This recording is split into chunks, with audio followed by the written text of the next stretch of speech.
خلیج عمان کے پانیوں میں ایک دفعہ پھر امریکہ اور ایران تنازع سامنے آ گیا۔ خلیج کے ان پانیوں پر کس کی حکمرانی ہوگی، امریکہ یا ایران؟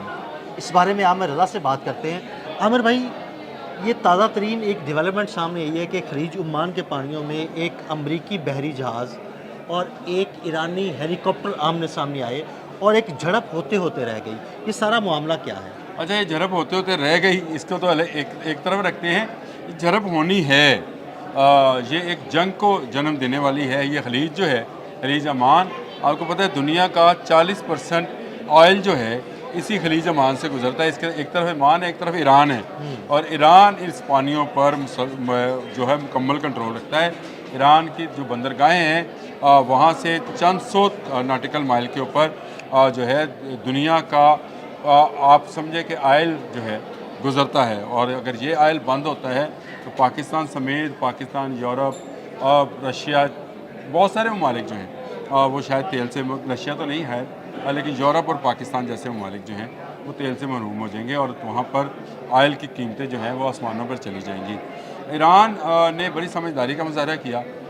کل ایس ایس جو ہے ان کا جرالڈ، امریکن بحری جہاز، وہ خلیج عمان کی طرف بڑھ رہا تھا، تو تھرڈ ریجن کا جو نیول ان کا اسٹاف ہے انہوں نے نابود سے ایک ہیلی کاپٹر اڑایا اور تنبیہ جاری کی۔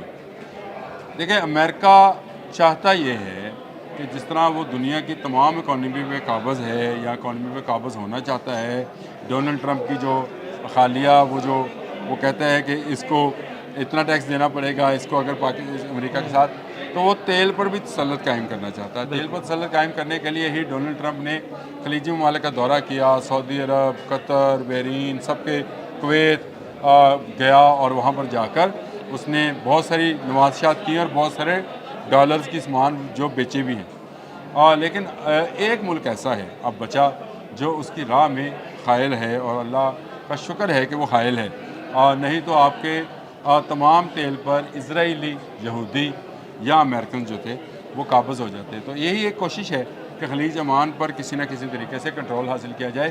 آپ کو یاد ہے ایران اسرائیل وار میں بھی جس بندرگاہ کو سب سے پہلے ہٹ کیا گیا تھا وہ بندر عباس تھی، اور بندر عباس بھی اسی خلیج عمان پر واقع ہے، اور یہاں اس کو تباہ کرنے کا مقصد یہ تھا کہ ایک تو ایران اپنا تیل جو ہے باہر بیرونی دنیا میں نہ بیچ سکے، دوسرا جو یہاں سے گزرگاہ ہے، جو بہت سارے ممالک کی تیل کی گزرگاہیں ہیں، اس کو بند کر دیا جائے۔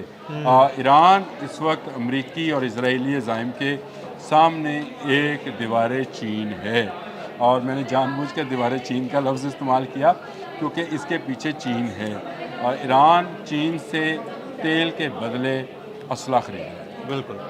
ایران کا تیل الحمدللہ کبھی ختم ہونے والا نہیں ہے، اور لمبے عرصے تک وہ اس کو استعمال بھی کر سکتا ہے اور اس کو بیچ بھی سکتا ہے۔ ایران آہستہ آہستہ ایک بڑی فوجی قوت بنتا چلا جا رہا ہے۔ امریکہ کو اس بات کا شدت سے احساس ہے، کیونکہ ایران سے گزر کر تیل دنیا میں جانا ہے، تو ایران کو تو اپنا تیل نہ بیچ کر بھی بہت فائدہ ہوتا ہے، کیونکہ جہازوں کو گزرنے کی جو اجازت ہے وہ ایران سے مشروط ہے، اور ایران اس میں سے اپنے پیسے لے سکتا ہے۔ تو یہ بات جو ہے امریکہ کو ہضم نہیں ہوتی۔ یہ ایک ٹیسٹ تھا، یہ ایس ایس جرالڈ کا خلیج عمان کی طرف بڑھنا جو تھا، یہ کوئی غلطی نہیں ہے، یہ جان بوجھ کر کیا گیا ٹیسٹ کرنے کے لیے؟ یہ غلطی نہیں ہے، یہ ہو نہیں سکتا کہ آپ کا ایک جنگی بحری جہاز جو ہے وہ بھٹک کر کسی اور سمندر کی طرف نکل جائے۔ دنیا کے جدید ترین نیویگیشن سسٹم کے ساتھ یہ انٹیگریٹڈ ہوتے ہیں، سیٹلائٹس کنٹرول ان کے پاس سسٹم ہے۔ امریکہ میں بیٹھے لوگ اس کی موومنٹ کو دیکھ رہے ہوتے ہیں، ایک ایک سیکنڈ۔ آپ کو پتہ ہے پوری دنیا کا سمندر جو ہے اب اس پر تمام ممالک جو ہیں، جس طرح پاکستان کا جو سمیرہ عرب ہے، پاکستان کو ایک ایک انچ کا پتہ ہے کہ کون سا ماہی گیر کہاں سے کتنی مچھلی نکالنے والا ہے۔ بالکل۔ ہم پکڑتے ہیں نا جی بھارتی ماہی گیر جب بھی آتے ہیں۔ یہی حال ہے کہ دنیا کے تمام سمندروں کا ایک ایک انچ دنیا کے سیٹلائٹس پر موجود ہے، اور اس کے ذریعے دنیا کی اسکرینز پر چل رہا ہوتا ہے۔ تو ہم یہ کیسے مان لیں کہ ایس ایس جرالڈ جو ہے وہ خلیج عمان کی طرف صرف ایک غلط فہمی یا غلط راستہ بھٹکنے کی وجہ سے جا رہا تھا؟